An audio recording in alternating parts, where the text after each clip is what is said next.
Puji Tuhan, salam Bapak Ibu, saudaraku di dalam kasih Tuhan dimanapun saudara berada. Salam sejahtera di dalam Tuhan Yesus Kristus kiranya melimpah dalam hidup saudara. Saudaraku yang kasih Tuhan, sebelum Tuhan Yesus naik ke surga, Tuhan Yesus menjanjikan Roh Kudus bagi gerejanya.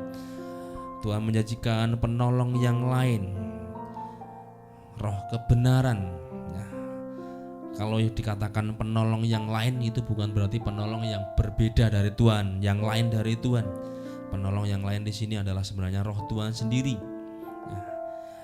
Roh Tuhan dicurahkan untuk memperlengkapi gerejanya dengan kekuatan dari tempat maha tinggi.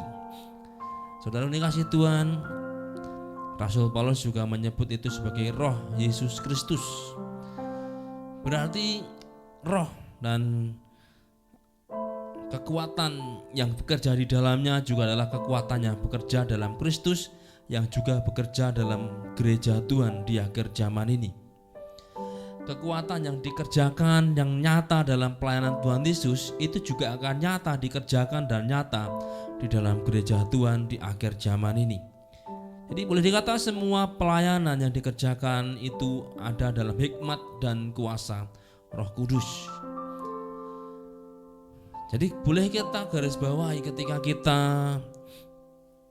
melayani dalam bidang apapun, tapi ketika tidak dalam hikmat dan kuasa Roh Kudus, maka pelayanan itu tidak akan maksimal. Kalau boleh dikatakan pelayanan itu tidak akan mencapai sasaran. Pelayanan itu walaupun kita mengerjakannya dengan sepenuh hati, tapi kalau itu tidak dalam hikmat dan kuasa Roh Kudus, tidak akan efektif. Satu kali Rasul Paulus berencana untuk pergi ke daerah Asia. Tapi ketika mereka berdoa, maka Roh Kudus dikatakan melarang mereka untuk pergi ke Asia. Dan kemudian Paulus mendapat satu penglihatan di mana orang Makedonia, yaitu Eropa, mereka melambai-lambaikan tangan dan berkata, segeralah menyeberang kemari dan tolonglah kami. Nah, saudara kasih Tuhan, itu adalah hikmat dari Roh Kudus. Dan Rasul Paulus menyimpulkan bahwa Roh Kudus melarang mereka pergi ke Asia, tapi Roh Kudus membawa mereka ke Eropa. Dan dari sana Injil tersebar ke seluruh dunia. Jadi boleh katakan setiap pelayanan itu harus dikerjakan dalam hikmat dan kuasa Roh Kudus. Ketika pelayanan tidak dikerjakan dalam hikmat dan kuasa Roh Kudus, maka pelayanan itu tidak akan maksimal. Kalau boleh dikata mungkin seperti orang melayani dalam pujian, akan seperti di dunia entertain. Tapi ketika kita mengerjakan dalam hikmat dan kuasa Roh Kudus, maka akan terjadi sesuatu lawatan. Dan ketika gereja melayani dalam hikmat dan kuasa Roh Kudus, maka apa yang Tuhan pernah katakan bahwa Allah mau tidak akan dapat menguasai gereja, itu akan nyata.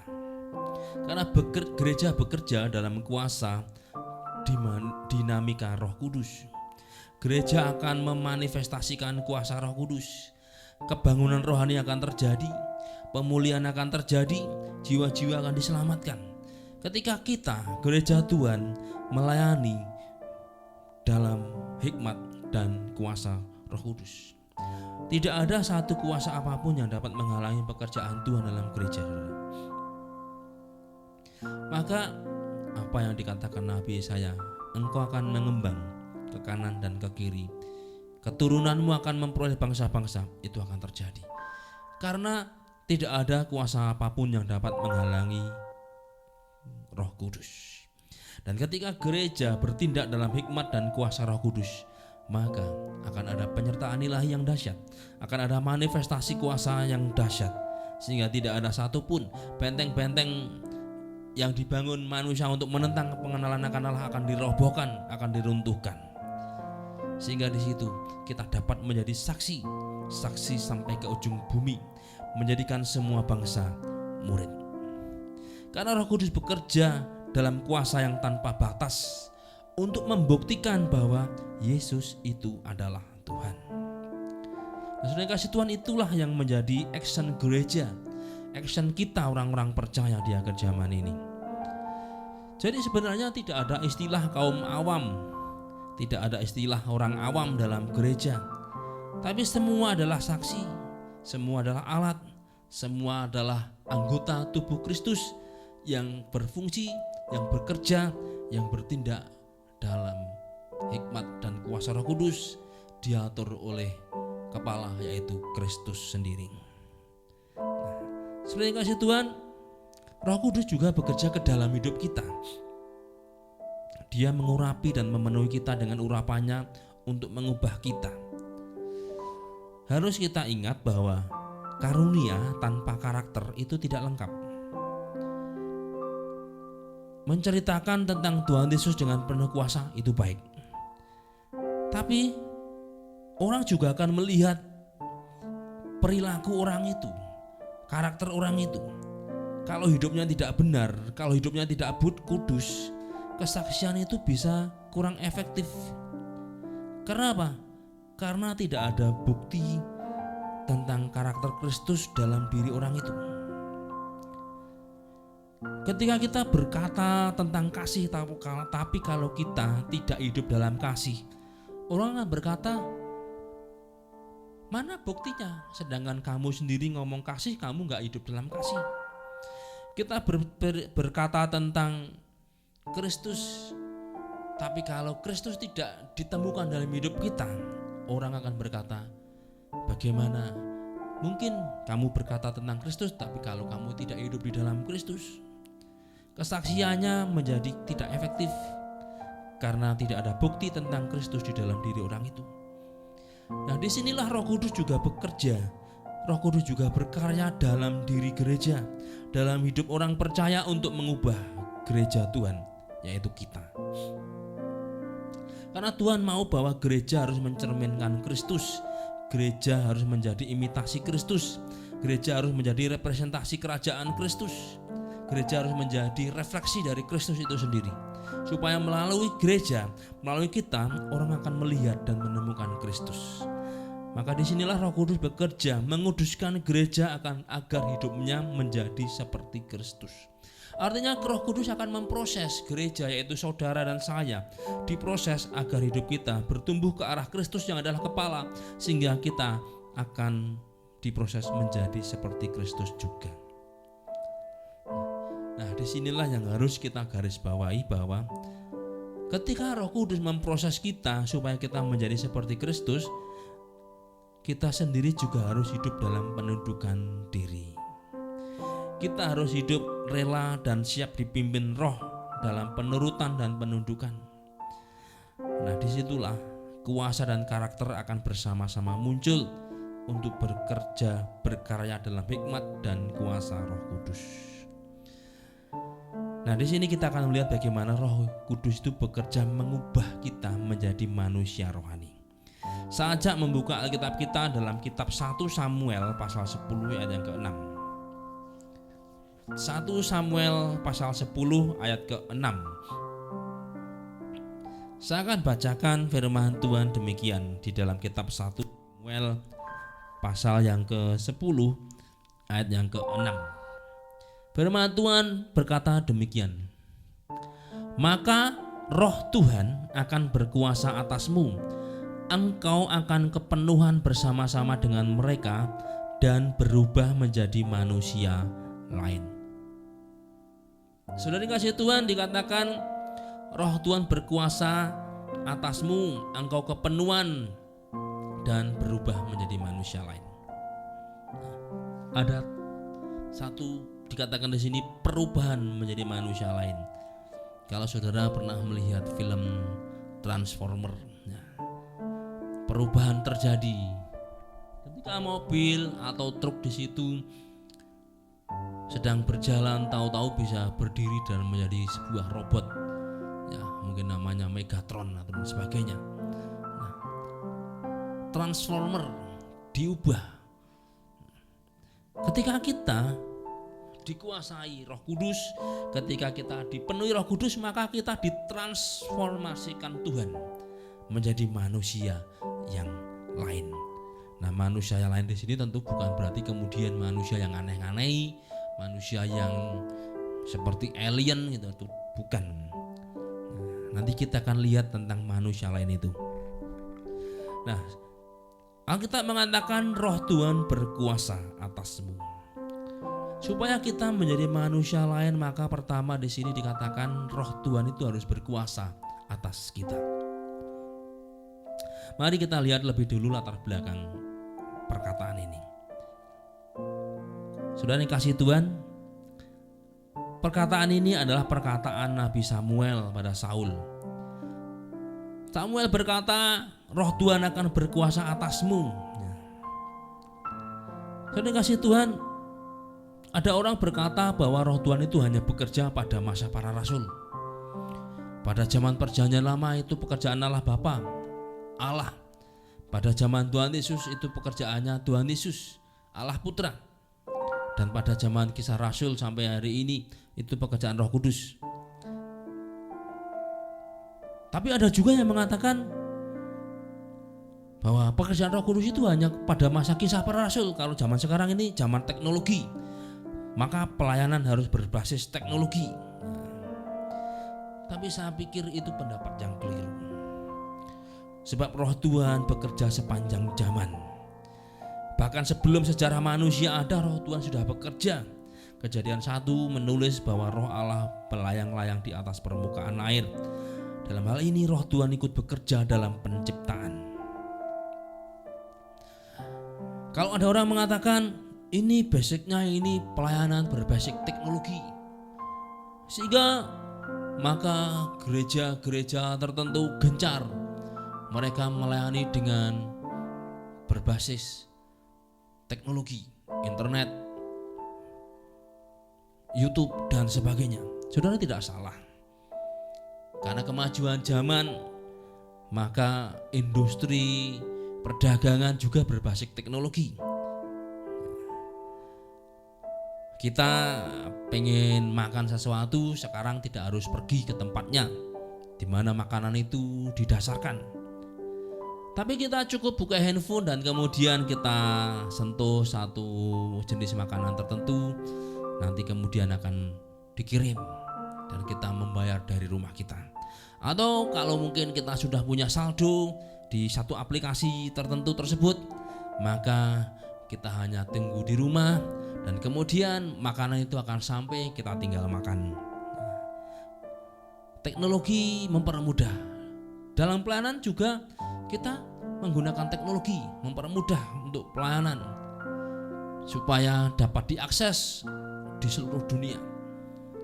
Saudara yang kasih Tuhan, tapi bukan berarti kemudian pelayanan berbasis teknologi itu menggantikan pelayanan dalam kuasa Roh Kudus. Roh Kudus tetap bekerja sampai kapanpun. Dia akan tetap bekerja di sepanjang zaman. Dia Roh Tuhan yang kekal. Dia ada bersama dengan Allah Bapa, Allah Putra. Allah itu esa. Allah itu satu. Tapi dia bisa memanifestasikan dirinya dalam 3 pribadi. Sebagai Bapa, sebagai Allah yang Maha Kuasa, sebagai Allah yang menebus, yang mau berkorban bagi umatnya. Dan Allah adalah Allah yang roh. Tuhan Yesus mengatakan Allah itu roh, barang siapa yang menyembahnya harus menyembah dalam roh dan kebenaran. Dia adalah Allah yang bisa memanifestasikan dalam pribadi yang dia kehendaki, karena memang dia Allah yang Maha Kuasa. Jadi kalau orang mengatakan Roh Kudus bekerja ketika zaman Kisah para Rasul, tidak. Karena dia adalah pribadi Allah sendiri, maka dia kekal adanya dari zaman sebelum manusia diciptakan sampai nanti pun akan tetap ada dan terus bekerja, membawa satu kebaikan bagi orang pilihan Tuhan. Nah, di sini kita akan melihat bagaimana Roh Allah bekerja membawa kebaikan bagi orang yang Tuhan pilih, yaitu Saul.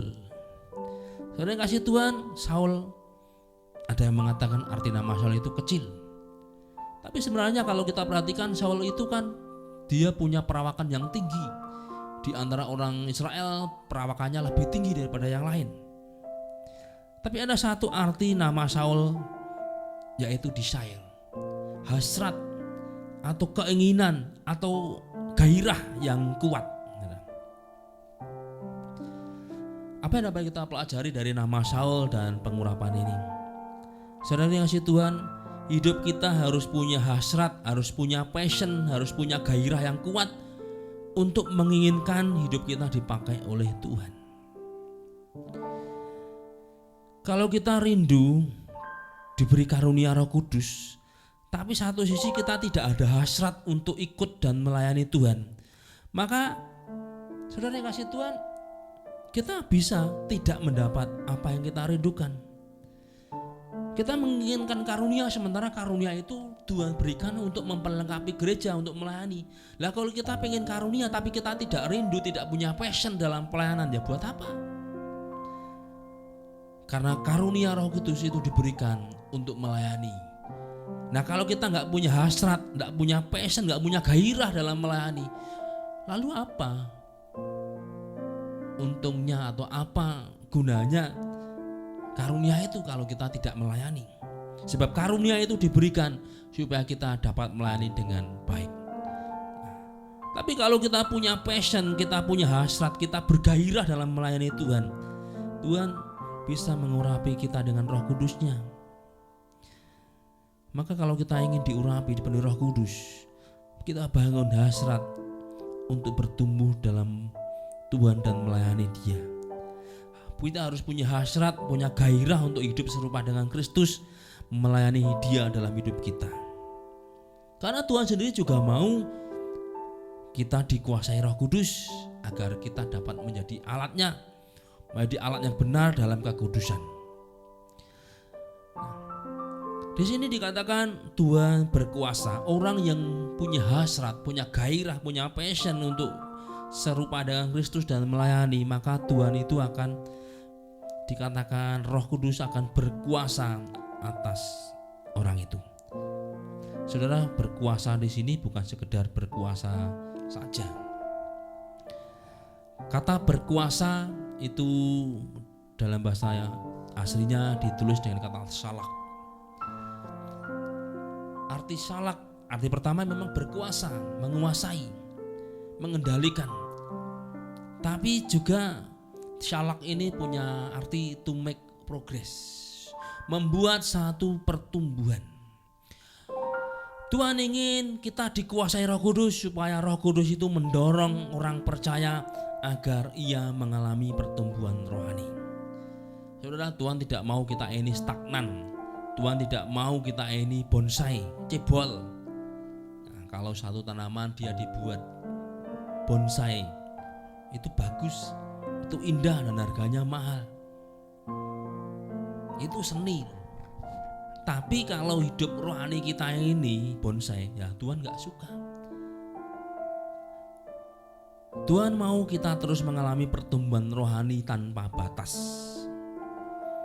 Terus bertumbuh dan terus bertumbuh. Di sini Roh Kudus mendorong kita agar terus bertumbuh dalam Tuhan.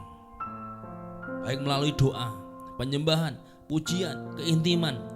Di situ Roh Kudus mendorong kita mengalami pertumbuhan, mengalami keintiman dengan Tuhan. Maka sebenarnya kalau ada orang mengaku dia dipenuhi Roh Kudus tapi dia tidak bertumbuh imannya, itu satu kebohongan. Sebab orang yang dikuasai Roh Kudus, maka Roh Kudus akan mendorong dia untuk mengalami yang namanya to make progress, membuat satu pertumbuhan dalam hidup orang itu. Roh Kudus akan memotivasi, Roh Kudus akan mendorong sehingga orang itu akan punya kerinduan untuk bertumbuh dalam iman, menjadi manusia rohani. Itulah orang yang dikuasai Roh Kudus. Salak. Salak juga punya arti yang kedua, yaitu to show experience of God. Roh Kudus akan mendorong kita untuk mengalami pengalaman-pengalaman rohani dengan Tuhan. Orang yang dikuasai Roh Kudus maka dia akan didorong supaya dia mengalami pengalaman-pengalaman rohani dengan Tuhan. Kita didorong menjadi pelaku-pelaku firman. Tuhan sendiri berkata, berbahagialah mereka yang mendengar dan melakukan firman Tuhan itu. Saudara, memang menjadi pelaku firman itu tidak mudah.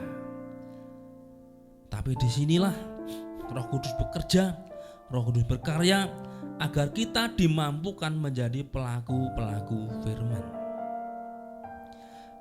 Dalam hal apapun, dalam hubungan kita dengan orang lain, ada kalanya seseorang itu dia mengecewakan kita atau satu tindakannya merugikan kita. Disinilah kita didorong untuk menjadi pelaku-pelaku firman, mengampuni. Juga dalam hubungan kita dengan orang lain, ketika ada seseorang yang dia memerlukan bantuan, di sini Roh Kudus mendorong kita untuk menjadi pelaku firman. Berilah maka kamu akan diberi. Kita didorong untuk berkorban, dan Roh Kudus akan mendorong kita dalam segala hal supaya kita menjadi pelaku-pelaku firman. Sehingga kita dapat di sini mengalami yang namanya pengalaman-pengalaman rohani yang pribadi dengan Tuhan. Ketika Roh Kudus berkuasa, maka dia akan mendorong to show experience of God. Akan mendorong menunjukkan pengalaman-pengalaman rohani dengan Tuhan. Nah, kalau kita menjadi pelaku-pelaku firman, maka kita jelas akan diberkati, kita akan berbahagia. Nah, sudah kasih Tuhan, kalau ada orang mengaku dia penuh Roh Kudus, dia dikuasai Roh Kudus, tapi hidupnya tidak nurut firman, maka dia itu juga bohong. Sebab Roh Kudus akan mendorong orang itu untuk mengalami pengalaman pribadi dengan Tuhan. Nah, supaya mengalami pengalaman pribadi dengan Tuhan, Roh Kudus mendorong untuk dia hidup sebagai pelaku firman. Dalam segala hal menjadi pelaku firman. Saya kasih Tuhan, mari kita sebagai gereja Tuhan minta dikuasai Roh Kudus. Mari kita hidup pengalaman-pengalaman rohani dengan Tuhan, sehingga kemuliaan Tuhan dinyatakan dalam hidup kita. Ini karya Roh Kudus ke dalam. Ketika dia menguasai kita, ketika Roh Tuhan berkuasa atas kita, maka Roh Kudus itu akan memproses kita untuk kita hidup dalam pertumbuhan rohani. Roh Kudus akan memproses kita supaya kita dapat mengalami pengalaman-pengalaman pribadi dengan Tuhan. To show experience of God. Jadi bukan hanya tahu, tapi Roh Kudus mendorong kita menjadi pelaku dan mengalami. Maka kalau ada orang mengaku dia penuh dengan Roh Kudus, tapi hidupnya tidak bertumbuh dalam kekudusan, dalam pengenalan akan Tuhan, dan tidak bertumbuh dalam pengenalan pengalaman-pengalaman rohani dengan Tuhan, maka kesaksian orang itu yang mengatakan saya penuh roh itu perlu dipertanyakan. Nah, yang kedua dikatakan di sini juga engkau akan kepenuhan bersama-sama dengan mereka. Roh Kudus akan memenuhi kita gerejanya. Kata kepenuhan dalam bahasa aslinya itu naba. Kepenuhan ini seringkali orang mengatakan seperti wadah diisi dengan sampai penuh. Ya memang itu namanya penuh. Ketika kita punya kolam dan kemudian kita isi air dan air itu kemudian penuh, wah airnya sudah penuh. Atau kita membawa ember dan kemudian kita bawa ke sumber air, kita isi embernya penuh dengan air. Atau mungkin kita melihat satu waduk atau situ dan di musim hujan sumbernya mengalir dengan keras. Nah, penjaga waduk ini melihat, wah ini volume air sudah penuh, maka perlu dialirkan. Nah, supaya tidak terjadi yang namanya meluap sehingga bisa menjadi bencana. Nah, ketika saya sedang ronda, saya bertanya kepada salah satu rekan tetangga yang suka mancing di Waduk Kedung Ombo pada masa dulu. Saya bertanya, wah bagaimana ini nasibnya mereka yang kemarin ketika lebaran menjadi korban tenggelamnya perahu. Ya, perahu itu dikemudikan oleh seorang anak yang berusia 13 tahun menurut ceritanya. Nah, saudara kasih Tuhan, sudah di kedalaman kira-kira 30 meter. Wah, cukup dalam Kedung Ombo itu. Nah, sampai kemudian bagaimana cerita itu mengembang Waduk Cengklik. Nah, dia berkata dulu pernah satu kali waduk itu meluap, saudara. Sehingga tanaman padi yang ada di sekitar itu sampai terendam. Itu belum jebol, baru meluap. Itu pun sudah membuat kerugian yang besar. Nah, biasanya biasanya itu adalah orang-orang dari pegawai pemerintah yang ditaruh di situ, penjaga waduk ini akan melihat volume air dan dia mengerti berapa ketinggian volume itu dan kapan waktunya harus mengalirkan. Nah, sehingga ada di sebelah timur Waduk Cengklik itu ada dam. Nah, di situ akan dialirkan kalau volume air itu sudah terlalu tinggi, menghindari keretakan dan menghindari luapan, maka dibuang, akan dialirkan ke irigasi. Jadi kasih Tuhan, itu betul artinya penuh terisi air. Tapi gambaran bahwa Naba penuh itu bukan hanya diisi penuh. Naba artinya itu adalah under influence of the divine spirit, di bawah pengaruh roh ilahi. Jadi orang yang dipenuhi Roh Kudus maka dia hidupnya di bawah pengaruh roh Tuhan. Nah, bagaimana gambaran di bawah pengaruh itu? Kita bisa membandingkan dengan contoh-contoh bagaimana orang berada di bawah pengaruh sesuatu dan kemudian dia melakukan satu tindakan. Misalkan yang pertama, ada orang melakukan kejahatan. Kenapa? Ternyata dikatakan di bawah pengaruh minuman keras. Nah, orang yang berada di bawah pengaruh minuman keras, orang yang minum minuman keras, orang itu menjadi kesadarannya itu hilang. Kenapa? Kadar alkohol yang ada di dalam tubuh orang itu membuat dia tidak bisa berpikir dengan benar. Otak itu perlu oksigen. Kalau oksigennya kurang, pusing, tidak bisa berpikir dengan baik. Kalau ada orang mengalami asam lambung naik dan dibawa sampai ke otak, di mana otak itu harus bekerja dengan kadar oksigen yang tinggi dan ternyata diisi gas asam, maka orang itu bisa pusing bahkan bisa pingsan. Nah, kalau kita bisa bayangkan orang minum minuman beralkohol dan kemudian kadar alkohol ini naik sampai ke otak, maka dia tidak bisa berpikir dengan normal. Yang terjadi orang itu akan kehilangan akal sehat. Dia bisa melakukan hal-hal yang memalukan. Kenapa? Karena akal sehatnya seperti terpenjara. Akal sehatnya tidak bisa maksimal sebab kadar oksigen dalam otaknya berkurang, tapi justru diisi dengan alkohol. Orang itu bisa tidak sadar dengan tingkah lakunya. Kenapa? Karena dia di bawah pengaruh minuman keras. Maka yang terjadi seringkali dan hampir boleh kata orang yang berada di bawah pengaruh minuman keras, maka yang terjadi adalah keributan, kejahatan, keonaran. Orang yang berada di bawah pengaruh minuman keras, dia akan melakukan tindakan-tindakan yang memalukan. Orang yang berada di bawah pengaruh minuman keras akan menjadi istilahnya biang kerok, pembuat onar dan pembuat kejahatan. Nah,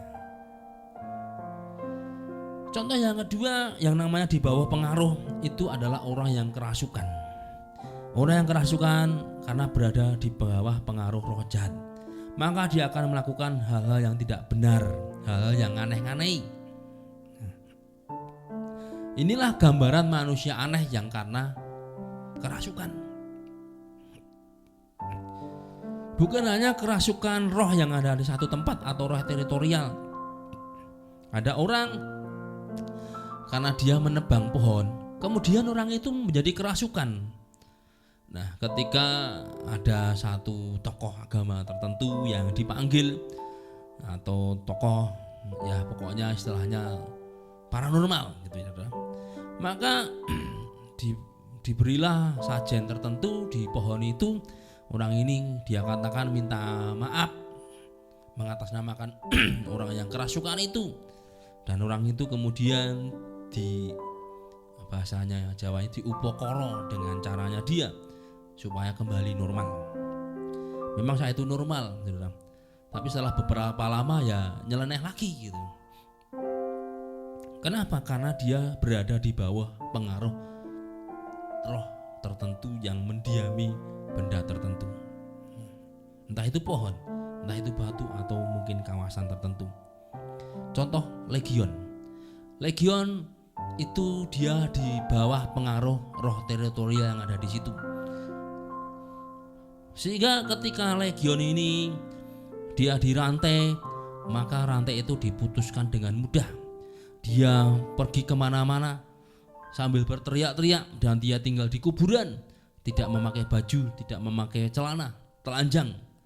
Kenapa? Karena dia berada di bawah pengaruh roh yang ada di daerah itu. Dan ketika Tuhan Yesus datang menyelamatkan legion, Tuhan bertanya, siapa namamu? Orang ini menjawab, legion, karena kami banyak. Dan kemudian mereka meminta supaya diizinkan pindah ke kawanan babi. Dan lebih dari 2000 babi yang sedang merumput di situ. Kemudian yang ada di situ lebih dari 2000 babi ini lari ke jurang dan kemudian mati lemas di air itu. Legion yang tadinya berada di bawah pengaruh roh jahat di situ, dia bebas. Tadinya legion tidak sadar melakukan hal yang memalukan. Kenapa? Karena dia berada di bawah pengaruh roh. Hari ini juga ada banyak orang berada di bawah pengaruh roh. Mungkin bukan roh teritorial, bukan roh yang nempel di satu pohon, tapi roh jahat secara fungsional. Mungkin itu roh kemabukan, roh perjinahan, roh percideraan, roh pesta pora, dan roh-roh yang lain yang didaftar Rasul Paulus. Sehingga orang itu akan melakukan hidup menuruti roh yang merasuk itu. Ada hidupnya di bawah pengaruh roh perjinaan, sehingga dia hidupnya selalu berzina. Ada roh yang percederaan, sehingga orang itu akan sering membuat onar, berkelahi dan sebagainya. Kenapa? Karena dia berada di bawah pengaruh roh itu. Ada orang yang memasang benda tumpas di dalam dirinya sehingga dia bisa tapi yang terjadi kemudian adalah kemana-mana seringkali dia ini berkelahi. Kenapa? Karena dia ada di bawah pengaruh roh yang ada di dalam dirinya tadi. Maka orang itu sebenarnya dikendalikan oleh roh jahat tadi. Itu artinya berada di bawah pengaruh. Nah, kalau kita berada di bawah pengaruh roh Tuhan, maka hidup kita juga akan dikendalikan roh Tuhan. Karena roh yang ada yang mempengaruhi kita itu Roh Kudus, maka kita akan menuruti menjadi hidup kudus. Karena roh yang mempengaruhi kita adalah roh Allah, maka hidup kita akan mencerminkan kemuliaan Allah. Hidup kita ada di bawah kendali roh Tuhan. Apa yang kita lakukan, apa yang kita perbuat itu berdasar pada hikmat dan tuntunan roh Tuhan. Maka hidup kita akan menyatakan kemuliaan Tuhan. Nah, disinilah kita akan disebut menjadi manusia lain. Menjadi manusia lain bukan berarti alien. Menjadi manusia lain bisa kita artikan lain dari sebelumnya. Kenapa? Karena sebelumnya itu hamba dosa, hamba uang, tapi sekarang hidup dalam kekudusan. Manusia lain juga berarti lain daripada yang lain, berbeda dengan dunia. Itu yang Rasul Paulus katakan kepada jemaat di Roma, janganlah kamu menjadi serupa dengan dunia ini. Kita harus menjadi lain karena kita sudah menjadi manusia lain. Tapi manusia lain di sini dalam Septuaginta ditulis dengan kata alos. Itu juga punya arti luar biasa. Kita menjadi manusia yang luar biasa. Kenapa? Ada dalam pengaruh Roh Tuhan.